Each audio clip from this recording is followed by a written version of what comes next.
1 month ago, I took delivery of my dream car, a 992 Gt3Rs, and last night was the first night I was able to actually put some miles on this car.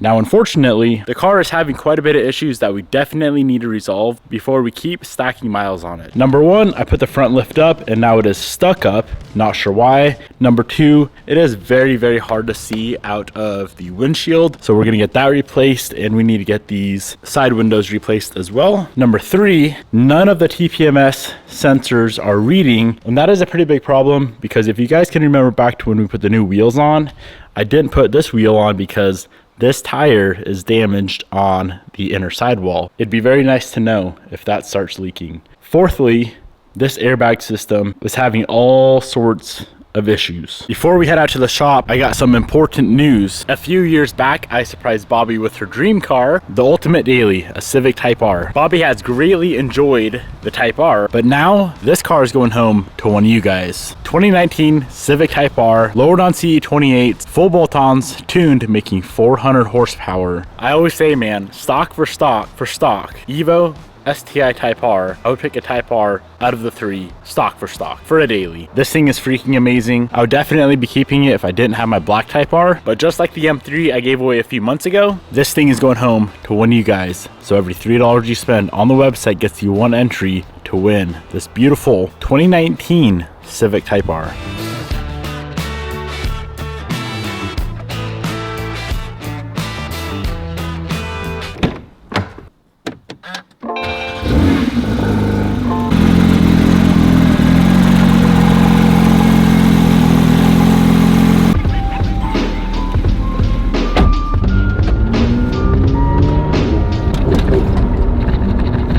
Gotta be the stiffest stock suspension I've ever felt in my life.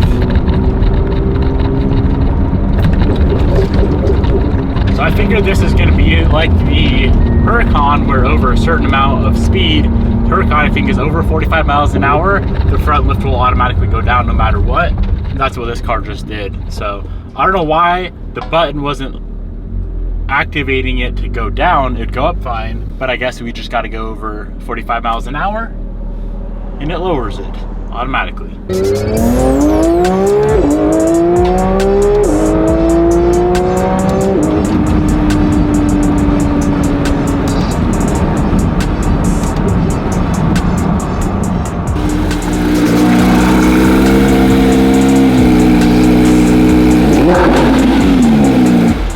The first thing we're going to focus on today is the airbag system. I already replaced the dash bag, the steering wheel bag, both curtain bags, but I did not have either of the lower bags or the footwell bags. Those just came in. So we can get those installed. And then we do need to also install this harness, which I'll show you guys what this is for here in a second.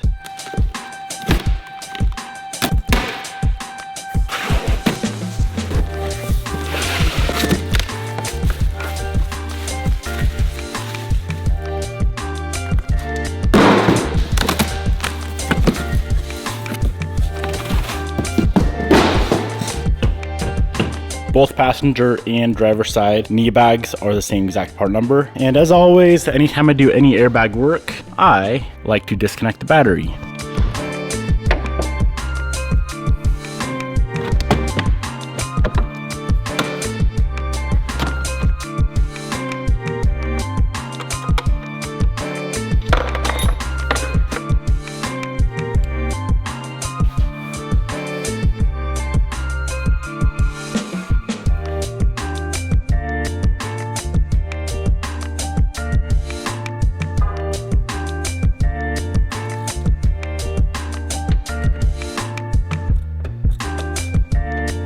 Both of the knee airbags are in. Now we do need to go ahead and pull this back out because we need to install a new harness.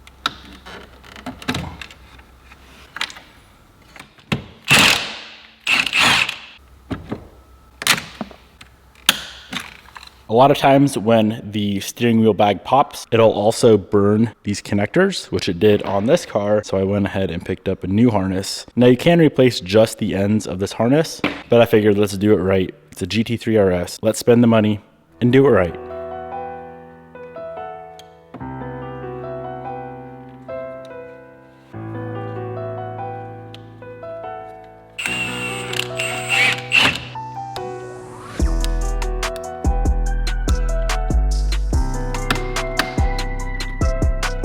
As of right now, the car has all the airbags and everything to do with the SRS system installed and plugged in. The light should technically be off on the dash. That is, if we know what we're doing.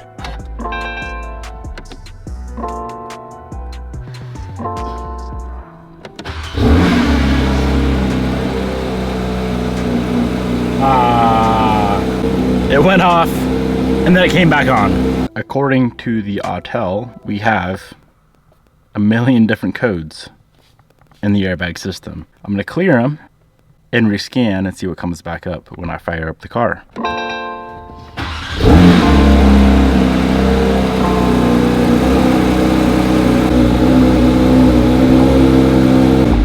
Ignition circuit for knee airbag on driver's side, short circuit to ground. It appears we have fixed the issue.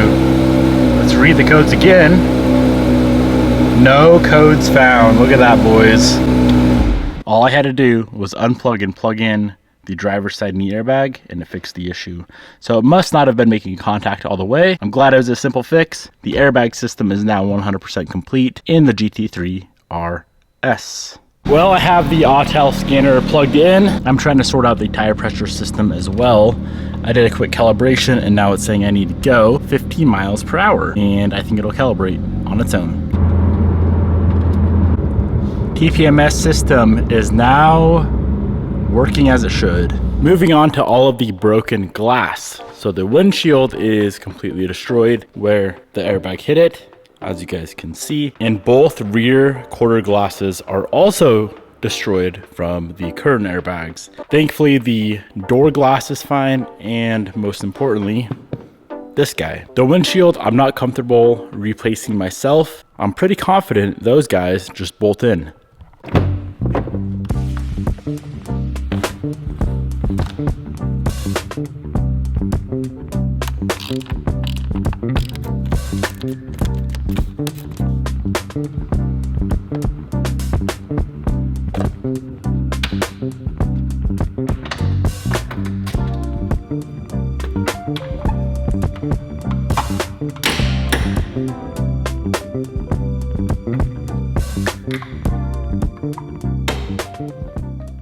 Just got both of the cracked quarter glasses removed. Now I did find a used set on eBay and I saved a bunch of money, of course, by going that route, but there's one small problem. The trim on these ones isn't very nice, so I'm hoping I can use this glass with my trim.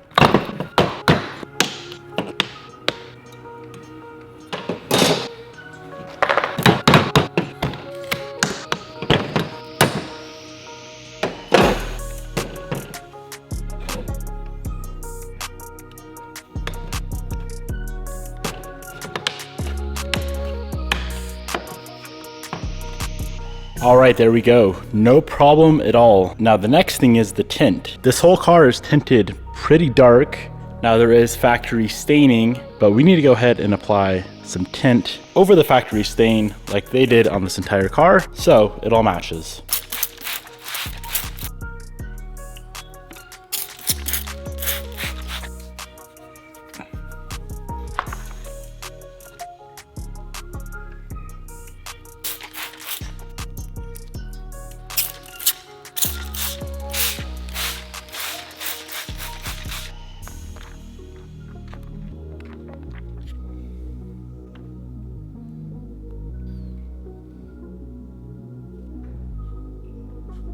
It's been almost a year since I tinted last. I almost got this one done my first try. It is just a tiny bit too short right there. I need it perfect.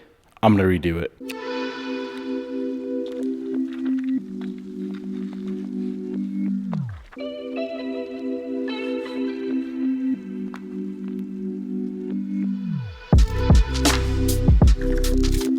Both rear quarters are now tinted. These things turned out absolutely beautiful. And I love being transparent, especially with something like this. Let's run through how much money I saved by buying used glass over new. So each quarter glass right from the dealer per side is $2,073. So right at 4K for both. Now I was able to get both sides on eBay for 1,100 euro, which converts to right at 1,300 US. It took maybe 5 minutes to swap out the bad trim to the good trim off our old windows, and we saved 2,700 bucks by doing so.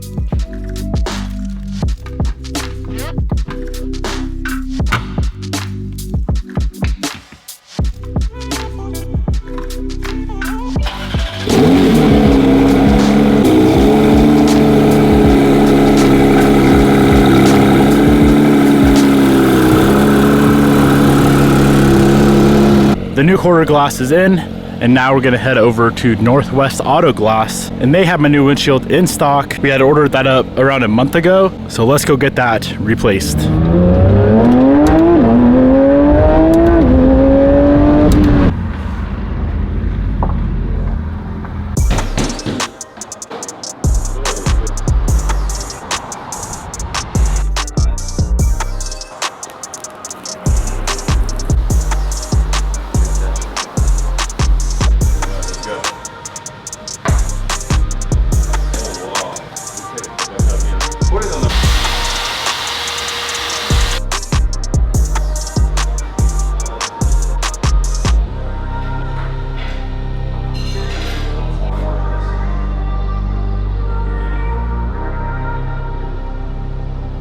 Windshield is now installed. Now the whole entire car was tinted along with the windshield, but this is such a curved giant piece, and it's a freaking brand new GT3RS that I don't really feel comfortable tinting the windshield myself. The small side windows, that was easy, but something like that, man, I don't think I'm good enough to make it perfect.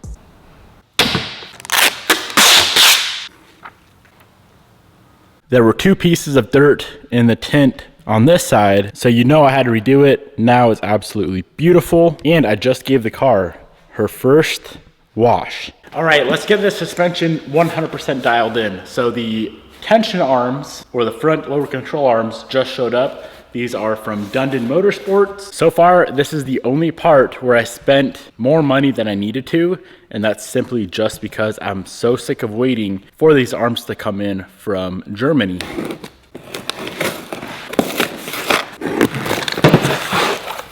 Man, these things are beautiful. So the car only has one bent tension arm. It's on the passenger side. I ordered the new one over a month ago, and it's still in Germany. So I decided, let's just go ahead and cancel that order, pick up a set of the Dundons, get them on the car, and that'll be it for all the bent control arms. There is one more suspension issue that I'm seeing. The driver's front sits higher than the rest of the car. If you take a good look at that wheel gap, so this is the driver's side, and this is the passenger side. I think I know what the issue is there, but let's get this car up on the lift, swap out the tension arms, and hopefully we can get this issue sorted out as well.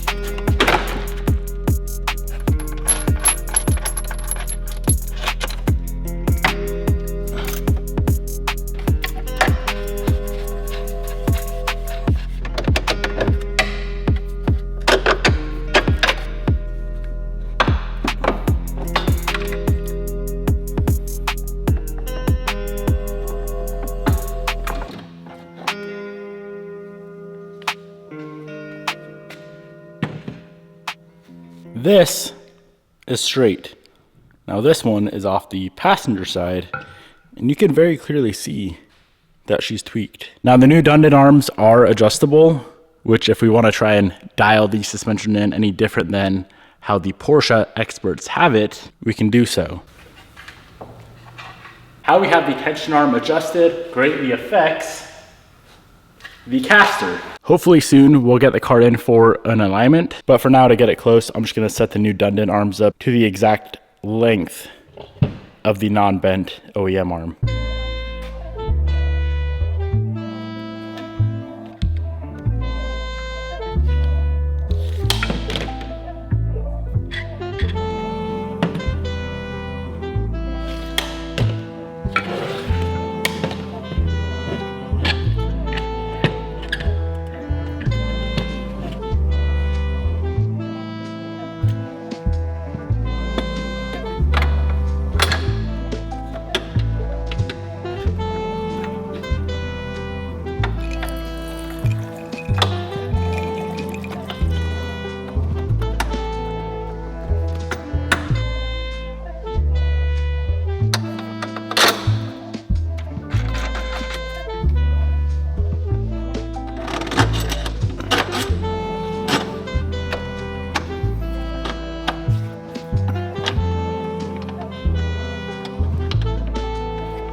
Finally, we have all of the bent control arms 100% replaced. Now let's discuss this problem. Why is this corner 12 millimeters higher than the passenger side? A, we still have a bent control arm. B, we put the wrong strut on it. C, the strut tower is tweaked. Or D, from the factory, they have adjustable height, and the one I put on isn't adjusted the same as the one I took off. I'm gonna assume D. Let's hope that's the case.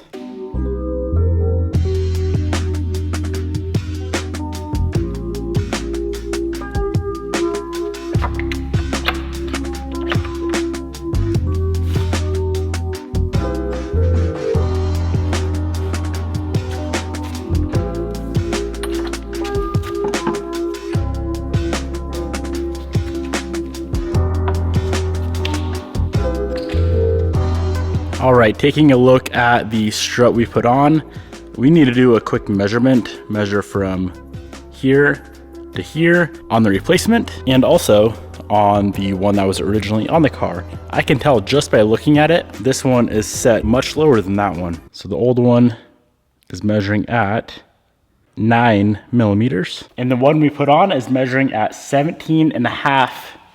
Actually 17.25 millimeters. So we need to loosen these up and lower the spring down about 9 millimeters to match what was on the car.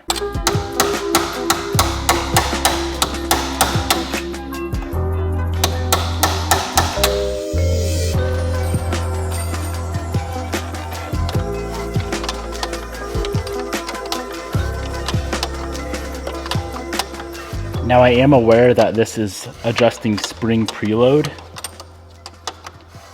All I'm trying to do is get it back to the factory spec of how they had it set up from Porsche, and that should also fix the ride height issue. It does feel like there's a ton of spring preload on this, but they know better than I do, of course. So we'll just go back to their spec.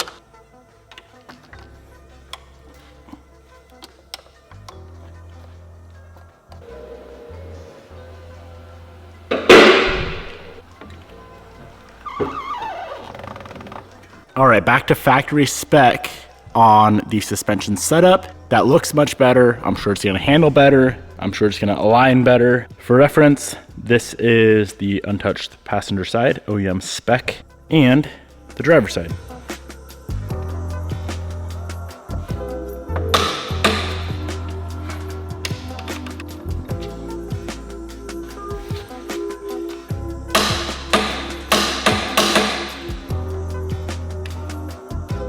Nice to have that issue resolved. I'm not gonna lie, I was a little bit stressed that we had some further structural damage that I didn't see, but it was just a quick adjustment on the factory shock and we are good to go. Last thing for the day, the $100 O-ring or seal came in for the headlight along with that wiring harness I ordered earlier. So this goes behind the headlight. I got hassled because there's a tiny gap, but there should be a little gap because that is where the seal goes. And the headlight mounting bolt as well, I somehow lost it, so I have a non-OEM one in there. I'm very picky when it comes to that kind of stuff, especially with a car like this. So let's get it all fixed up.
wheel. That was pretty nice.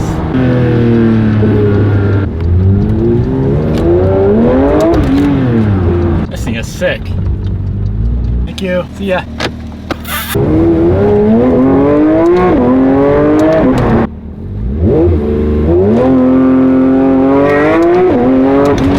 When the tires are warm, she hooks. Traction control works good. I don't know if that was considered an actual launch or not, but that was pretty nice.